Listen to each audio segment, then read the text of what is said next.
Send money to Gambia for free! You can now send money via MoneyGram to AfriMoney in Gambia anytime, anywhere. Simply go on to MoneyGram.com or the app and select Pay through AfriMoney to send. Make sure the receiver is registered on AfriMoney in Gambia or get them to dial *777# to register. Instantly, the money comes into their AfriMoney wallet. No hassle, no wait times, complete ease. Cash out at any AfriMoney agent or AfriCell outlets. Free cash out, no sending fees. Do you enjoy spending time online with your friends on social media? If so, then AfriCell has the best offer for you. Activate the social media bundle for $10 is only and enjoy 40 megabytes valid for 24 hours. WhatsApp, Instagram, Snapchat, Facebook, Twitter, and Viber all for $10 is only. Dial 120# and press 3 to activate the social media bundle. No need to subscribe every day. It will automatically roll over for your enjoyment. AfriCell Social Media Bundle. Let us socialize.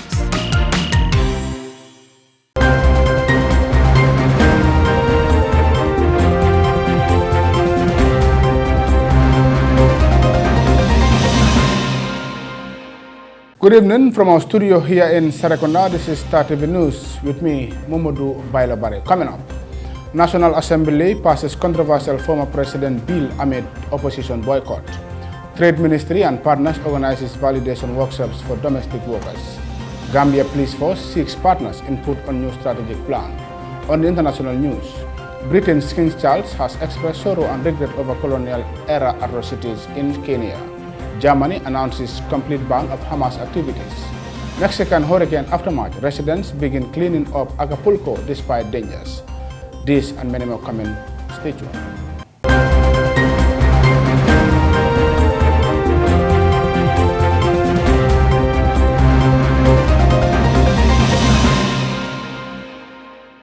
Many thanks for joining us. In a Thursday session marked by heated debate, the National Assembly passed the former President Bill 2023 despite a boycott by opposition members who raised concerns over its urgent introduction. The bill was ultimately approved by the majority camp, including independent members. Maria Madem files in this report. The Attorney General and Minister of Justice, W. Chalo, presented the bill to the Assembly on a certificate of urgency, disregarding the objection from 17 members who voted against its introduction.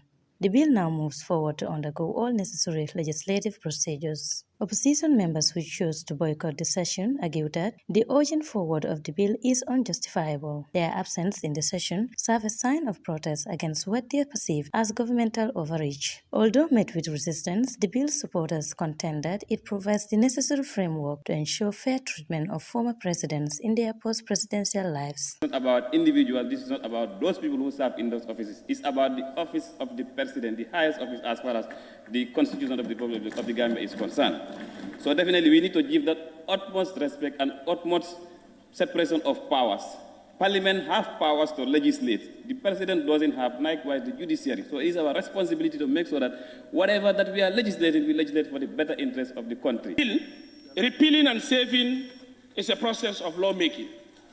So in so doing, I want to be ascertained whether the saving has been done, and if it's so, the targeted precedents from where. It is a very great initiative of this government to bring this. And I think we should do it justice. If not, add more benefits. I don't think I will reduce anything. We need to add certain words though. Life needs to be as comfortable as possible for a former president. Their task is not easy. I am not in support or with the same party with the current president, but he is still my president. And after he becomes president, he needs to be given all befitting status of a president. Following the debate on the general merits of the bill, it was referred to the Committee of the Whole House for thorough consideration and scrutiny, which led to the amendment of certain clauses in the bill. The bill seeks to replace and repeal the former President's Office Allowances and Other Benefits Act of 2006. Currently, when a president leaves office, they do not receive any formal pension from the state. Therefore, the bill proposes the introduction of an annual pension and office expenses for former presidents to uphold the dignity of the office of the president. The legislation intends to prevent former presidents from leaving in the institution and aid their transition into post-presidential life by providing a one-time lump sum dividend payment. This is not coming in a vacuum. There is already an existing legislation. And it is what this new legislation is introducing is very little. Most of these things are already in that legislation. And that's why, Lower Salum, you also ask about sustainability. These things are here, they're not new, except for the pension. The pension is new. Because what the former presidents used to have under the existing legislation we have is an allowance. Now we are proposing they get a proper pension like anybody else. All right? The bill also ensures that upon their death, former presidents are entitled to an official state funeral as a mark of respect from the nation. To support the dignity of the former first family, the bill proposes a monthly allowance equal to 25% of the deceased former president's pension to be paid to the surviving spouse. By making life after the presidency reasonably comfortable, the benefits outlined in this bill serve as an incentive for sitting presidents to willingly leave office and discourage them from unnecessarily prolonging their stay in power, which is a common occurrence leading to political instability. Mariam Adem, reporting for Star TV News. The Ministry of Trade, Industry, Regional Integration and Employment, in collaboration with the Center for Research and Action on Economic, Social and Cultural Rights, on Thursday organized a workshop to validate the domestic workers' report at a local hotel in Bijido. The initiative is also geared towards documenting violations of domestic workers' rights in West Africa. Mouri El Baji picks up the rest of that story. It could be recalled that the Gambia hosted a national forum in 2022 which brought together key stakeholders where data collection was carried out from domestic workers, state actors, CSOs and organizations working for the rights of women, girls and trade unions with the quest to understand the challenges they endure. The executive director of the Center for Research, Action on Economic, Social and Cultural Rights, Fatima Jalogay, said the project started amid the COVID-19 pandemic which has impacted the role of domestic workers in the informal sector that has affected the working condition of those in the domestic sector. We are a center that is specialized specifically on advocacy, research, public litigation, and general social mobilization around the issue of socio-economic and cultural rights. As the first French-speaking country that have established a center as such, we only will find 3 other centers of this kind across Africa, and we thought it was important to use our capacity and our specific status to be able to actually promote the right of domestic workers that are often voiceless, often not researched well, even in the when you look at the academia predictions and so on. The Center for Research and Action on Economic, Social and Cultural Rights (CREDEX) has impacted over 4,000 domestic workers in 15 West African countries. The CREDEX executive director revealed that her organization is working with various stakeholders to address the desire of domestic workers in the sub-region. She revealed the issue affecting domestic workers that her organization endeavors to handle. The rights are of different kinds. For example, let's start with just the contract. Most of the domestic workers, it will be, as you will see it in the result, do not have like a formal contract of employment. The other issues is that some of them are not even paid at the end of the month. Most of them have really highlighted that issues, like employees find different reasons from robbery to other meaningless issues to really use it as excuses to not pay them at the end of the month. So usually the amount of the remunerations as well, the wages are very limited. Actually, they don't really get much if they get it at all.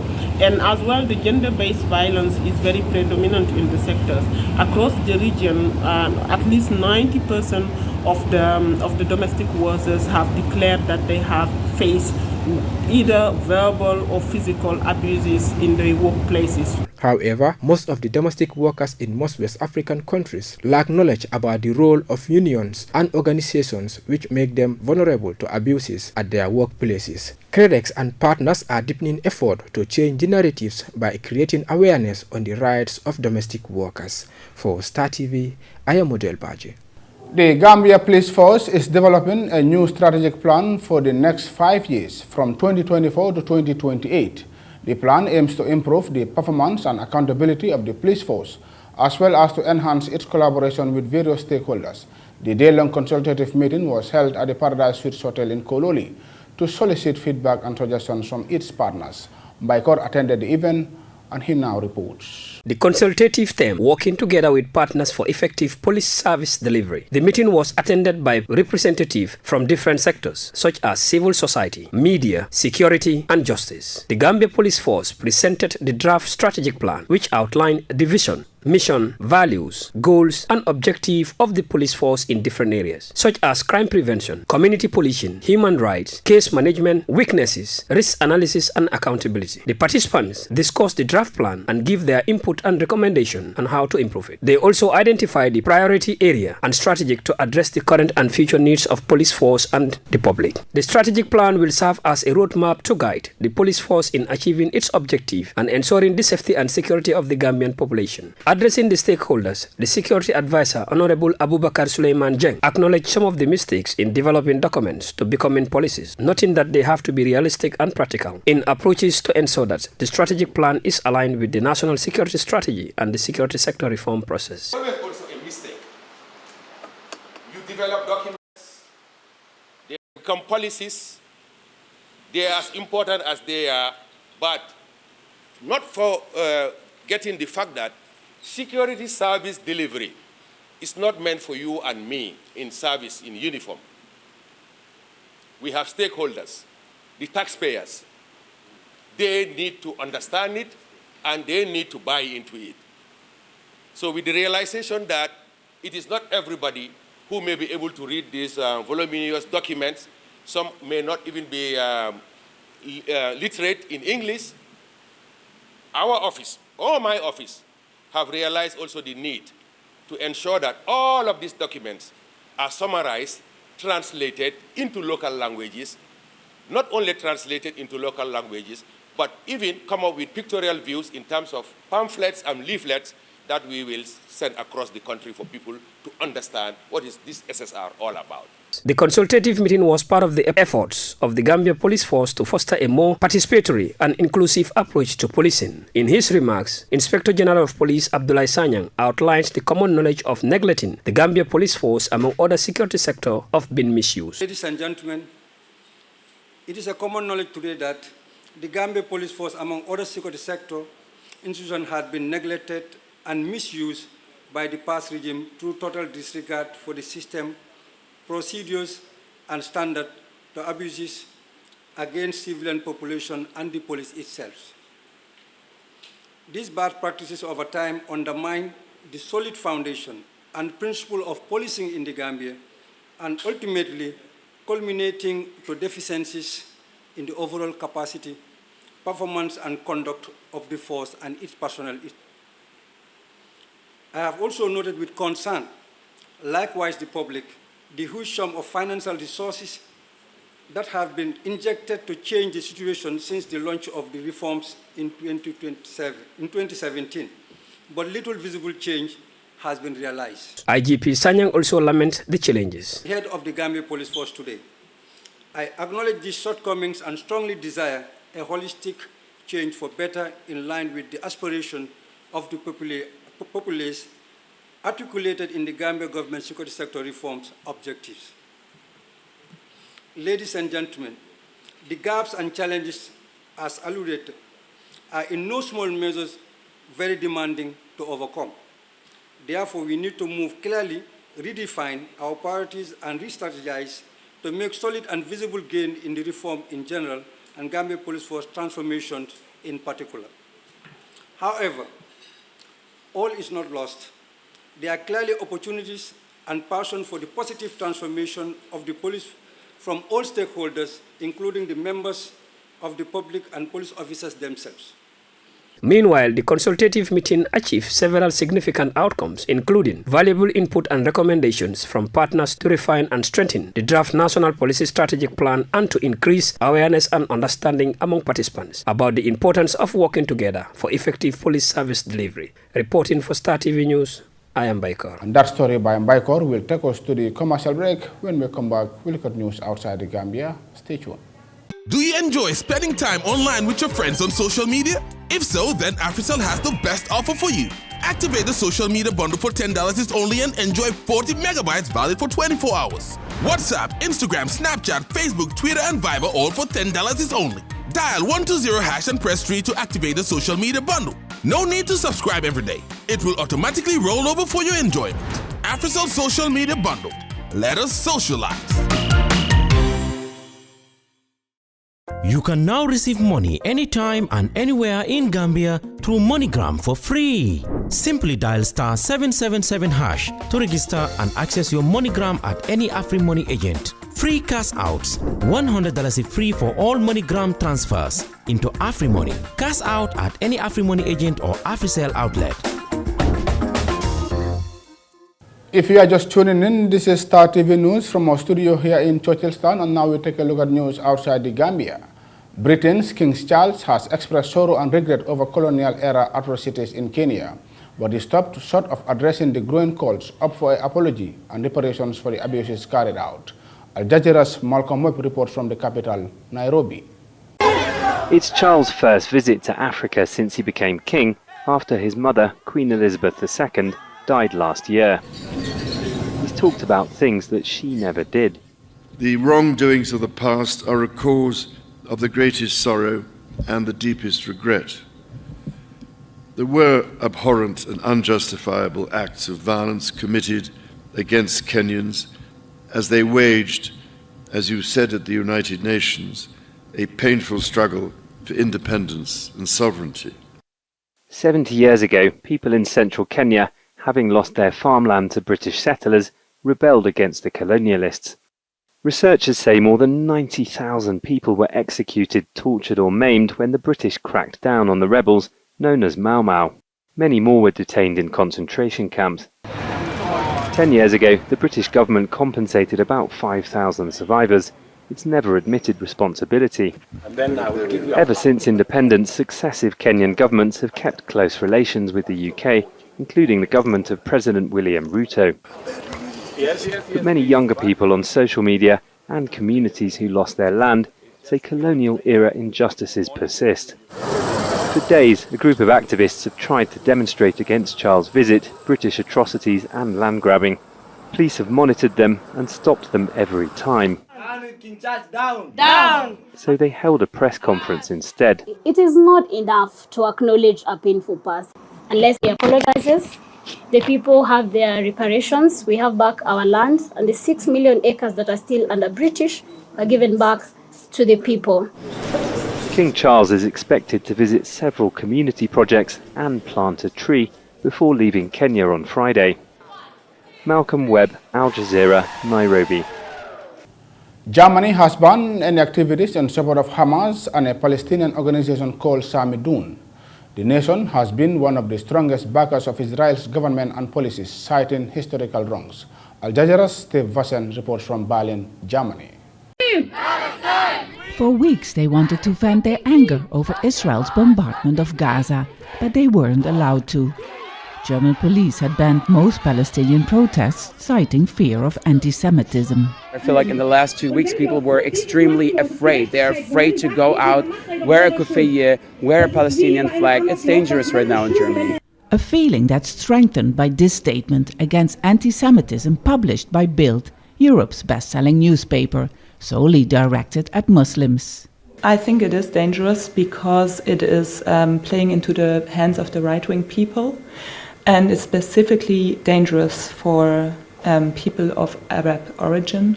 The activists say Germany's guilt towards Jews is understandable, but unconditional support for the Israeli government is wrong. Whatever Germany does is never going to free them of the guilt of the Holocaust. So the persecutions and the violations against Palestinians that are happening currently are not going to free them of that guilt either, and I think that needs to be understood. I think it makes things even worse. It makes them oppressors once again. Finally, in Mexico, the death toll after a powerful storm swept through a coastal resort town has risen to 46. 58 people are missing in Acapulco, among them 18 foreigners. Locals are still waiting for government help. Al Jazeera's John Holman reports from Acapulco, Mexico. This was Mayfar's family home before last Wednesday, when a Category 5 hurricane hit Acapulco, Mexico's Pacific Coast resort town, and reduced it to this. She and 11 other relatives survived by hiding in this passage. We were 3 hours in here. It flooded. It was halfway up our legs. It was horrible. There were children. Much of Acapulco is now devastated. 80% of the hotels are damaged. But Mayfar echoes many when she says the authorities have yet to help them. We want the government to be here and to support us. It's been a week and they haven't shown up. They have abandoned us. Where Mayfar lives on Campeche Street, the residents themselves have begun the clean-up operation. We're all helping each other as neighbours, as family, because we've never faced a hurricane as strong as this one. There's no electricity yet on Campeche Street, just like vast sectors of the rest of the town, and a lack of food and water too. Here, like elsewhere, that's led to looting. The shop in Campeche Street has been looted, just like almost every other convenience store and supermarket in Acapulco. And that means that a week after the hurricane, you can't find anything to eat or drink in this town, even if you've got the money. The president's promised a more than $3 billion aid package. He says that in 3 months, families are going to have food and money to pay damaged household appliances. Additional security is also part of the plan, but the residents in Campeche Street say the National Guard, already sent to Acapulco, haven't shown up here. They barricade themselves in at sunset, frightened of looters. No one comes in, not cars, not people. We close off the streets at 7 p.m. and open at 6 in the morning. In a town that this week has spiraled out of control, they're having to rely on themselves. John Holman, Al Jazeera, Acapulco. And that report by John Hellman from Mexico will bring us to the end of this edition of News Bulletin. But before we go, a quick recap of our main headlines. National Assembly passes controversial former President bill amid opposition boycott. Trade Ministry and partners organizes validation workshops for domestic workers. Gambia Police Force seeks partners' input on new strategic plan. On the international news, Britain's King Charles has expressed sorrow and regret over colonial-era atrocities in Kenya. Germany announces complete ban of Hamas activities. Mexican hurricane aftermath, residents begin cleaning up Acapulco despite dangers. Well, that's all for this edition of Today's News. Thank you very much for watching. Do stay tuned and enjoy the rest of our programs. Until then, have a very good night and a great weekend ahead.